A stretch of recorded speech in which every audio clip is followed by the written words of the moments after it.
Hello नमस्कार, स्वागत है आप सभी का फिक्स टारगेट 2.0 परिवार के एक और नई क्लास में। जितने भी स्टूडेंट 2023 में मिथिला यूनिवर्सिटी से डिग्री पार्ट थर्ड का एग्जामिनेशंस दे रहे हैं और जिस स्टूडेंट का मेरे भाई सोशियोलॉजी ऑनर्स है, तो आप लोग आज के इस क्लास को बड़ी ध्यान से देखिएगा, क्योंकि आज के इस क्लास में सोशियोलॉजी ऑनर्स पेपर नंबर 6 में जो आपसे ऑब्जेक्टिव क्वेश्चंस पूछा गया था, उन सभी ऑब्जेक्टिव क्वेश्चंस का रिव्यू करेंगे। साथ में आपको ये भी बताएंगे कि मैंने जो आपको गेस करके दिया था लॉन्ग टाइप क्वेश्चंस और शॉर्ट टाइप क्वेश्चंस, वहां से कितने क्वेश्चंस आपके पेपर में आए हैं, कितने क्वेश्चंस नहीं आए हैं। बहुत सारे क्वेश्चंस जो है ये अलग पूछा जाता है, आपने देखा होगा क्वेश्चंस में, क्योंकि देखिए इस बार एग्जाम पैटर्न में थोड़ा सा बदलाव किया गया है और एग्जाम के लेवल को जो है यह चेंज करने का प्रयास है।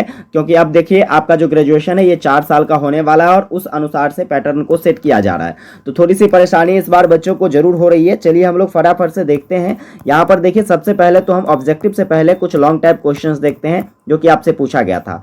सबसे पहले तो मेरे भाई आपसे पूछा गया था औद्योगिक समाजशास्त्र के उद्भव एवं विकास की व्याख्या करें, जो कि हमारे गेस से आया हुआ क्वेश्चन है। आप मिला सकते हो। ये दूसरा क्वेश्चन जो है ये मैंने गैस नहीं करा था। इसके बाद देखिएगा तीसरा भी क्वेश्चंस मैंने गैस नहीं करा था, चौथा भी क्वेश्चंस मैंने गैस नहीं करा था, लेकिन ये क्वेश्चंस मैंने गैस करा था सामाजिक संगठन को परिभाषित करे तथा इसके उद्देश्यों की व्याख्या करे, जो कि सीधा सीधा आपके गेस से आया हुआ है। ठीक है, अब देखिए एक और क्वेश्चंस ये भारत में श्रमिक कल्याण पर क्या करे, तो संक्षिप्त लेख लिखे, ये भी क्वेश्चंस गेस से आया हुआ है। और एक ये क्वेश्चन सामाजिक सुरक्षा को परिभाषित करे और इसके उद्देश्यों की व्याख्या करे, ये भी क्वेश्चंस गेस से आया हुआ है। बाकी देखिएगा यहाँ पर देखिए ये क्वेश्चंस भी गेस से आया है। गेस में मैंने इस क्वेश्चंस को क्या लिखा था, तो श्रमिक संघ लिखा था, लेकिन यहाँ पर श्रमिक संगठन है, तो दोनों एक ही चीजें हैं। संघ कहिए या संगठन कहिए, दोनों क्या होता है, एक ही चीजें होता है। इसके प्रमुख कार्य के बारे में आपको बताना था। आगे कहता है औद्योगिकरण का पारिवारिक जीवन पर प्रभाव की व्याख्या करें। मैंने आपको औद्योगिकरण एवं पारिवारिक जीवन में अंतर बताया था कि अंतर पूछा जा सकता है आपसे गेस करके। तो चलिए कोई बात नहीं, आपके 4 क्वेश्चंस तो गेस से आ ही चुके हैं। अब आइए देखते हैं ऑब्जेक्टिव क्वेश्चंस में क्या क्या पूछा गया है और क्वेश्चंस का आंसर क्या क्या होने वाला है। सबसे पहला ऑब्जेक्टिव क्वेश्चंस आपसे पूछा गया था, इंट्रोडक्शन टू इंडस्ट्री सोशियोलॉजी किसने लिखी है। तो देखिए यहाँ पर जो ऑप्शंस दिए गए हैं इसके अकॉर्डिंग इसका सही आंसर क्या हो जाएगा, ऑप्शन नंबर तीसरा ब्राउन के द्वारा लिखा गया है। ठीक है, चलिए आगे बढ़ेंगे। दूसरा नंबर क्वेश्चन क्या पूछा गया है, दूसरा नंबर क्वेश्चन है मैनेजमेंट एंड दी वर्कर्स। ठीक है, मैनेजमेंट एंड दी वर्कर्स किसके द्वारा लिखा गया है, तो यह जो लिखा गया या क्या कहते हैं लुथलिस, वर्जर और डिक्सन के द्वारा लिखा गया। ऑप्शन नंबर पहला सही हो जाएगा। नेक्स्ट देखेंगे तीसरा नंबर क्वेश्चन क्या है मेरे भाई, तीसरा नंबर है औद्योगिक समाजशास्त्र का पिता किसे कहा जाता है, तो एल्टन मायो को कहा जाता है। ऑप्शन नंबर इसका दूसरा सही हो जाएगा। आइए फिर बढ़ते हैं, तीसरा नंबर हो गया। चौथा नंबर क्वेश्चन देखिए कहता है अर्थशास्त्र के लेखक कौन है, तो यहां पर इसके अकॉर्डिंग सही आंसर ऑप्शन नंबर चौथा हो जाएगा। कौटिल्य को क्या कहा जाता है, अर्थशास्त्र के लेखक कहा जाता है।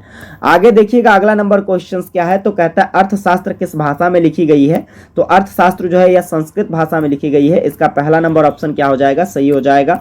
आगे बढ़ेंगे, देखिएगा अगला क्वेश्चन, अगला नंबर क्वेश्चन है कि निम्नलिखित में से औद्योगिक समाज की विशेषता क्या है, तो औद्योगिक समाज की विशेषता जो है यह रिवॉल्यूशन है, क्रांति है। ठीक है, ऑप्शन नंबर दूसरा सही हो जाएगा। नेक्स्ट देखिएगा जी नंबर क्वेश्चन क्या है, जी नंबर क्वेश्चन कहता है कि the coming of post industrial society के लेखक कौन है, तो the coming of post industrial society के जो लेखक है यह डेनियल बेल है। ऑप्शन नंबर दूसरा इसका सही हो जाएगा। अब देखिए यहां से जो आगे क्वेश्चंस पूछे गए ये थोड़ा सा घुमा फिरा करके क्वेश्चंस पूछा गया। ऑब्जेक्टिव कहता है कि किस विज्ञान ने आर्थिक अर्थव्यवस्था को समाज की नींव मानी थी, तो इसका जो सही आंसर हो जाएगा ऑप्शन नंबर दूसरा हो जाएगा। मैक्स वेबर के द्वारा क्या कहा गया था, आर्थिक अर्थव्यवस्था जो है यह समाज की नींव है। आगे देखेंगे अगला क्वेश्चन क्या है, अगला क्वेश्चन आपसे पूछा गया है डिवीजन ऑफ लेबर के रचयिता कौन है, तो डिवीजन ऑफ लेबर जो है यह दुर्खिम के द्वारा लिखा गया है। ऑप्शन नंबर पहला सही हो जाएगा। नेक्स्ट देखिएगा अगला क्वेश्चन क्या है, अगला क्वेश्चन ये भी बहुत ही घुमा के क्वेश्चन पूछा गया है। श्रमिक संघ आंदोलन के अग्रणी नेता कौन थे, तो श्रमिक संघ आंदोलन के जो अग्रणी नेता थे यह अमृत श्रीपत दांगे था। ठीक है, ऑप्शन नंबर क्या हो जाएगा, पहला सही हो जाए। आइए बढ़ेंगे अगले क्वेश्चंस की तरफ। देखिएगा तो ये कुल मिलाकर 10 ऑब्जेक्टिव क्वेश्चंस था आपका, जिसका मैंने 100% सही आंसर की आपके साथ डिस्कस कर लिया। आप जरूर मिला करके हमको कमेंट करके बताइएगा कि आपने कितना ऑब्जेक्टिव क्वेश्चन सही करा है, कितना आपका गलत है। और अगर ये वीडियो आपको हेल्पफुल लगी हो, चैनल पर नए हैं, अभी तक सब्सक्राइब नहीं किए हो, तो यार बस एक छोटा सा काम करो, चैनल को सब्सक्राइब करके नोटिफिकेशन बेल को ऑन कर लो। और बाकी देखिए पेपर नंबर 7 की भी क्लासेस मैंने आपको प्रोवाइड कर दिया है, उसको भी जरूर देखकर जितने क्वेश्चंस मैंने आपको बताया सारे क्वेश्चंस को प्रिपेयर कर लीजिए। पेपर नंबर 8 में आपका प्रैक्टिकल पेपर है, तो प्रैक्टिकल की एग्जामिनेशन के लिए भी नोटिस आ चुकी है। 2 जून से आपकी एग्जामिनेशन स्टार्ट होगी प्रैक्टिकल की, तो निश्चित ही आप देख लीजिएगा कि आपका एग्जामिनेशन कब है। मैंने वीडियो ऑलरेडी बना दिया है, डिस्क्रिप्शन में लिंक है, या फिर आप प्लेलिस्ट में जाकर के चेक कर सकते हो। ठीक है, तो उम्मीद करता हूं आपको ये क्लासेस हेल्पफुल लगी हो। मिलेंगे आप लोगों के साथ अगली वीडियो में, तब तक के लिए जय हिंद।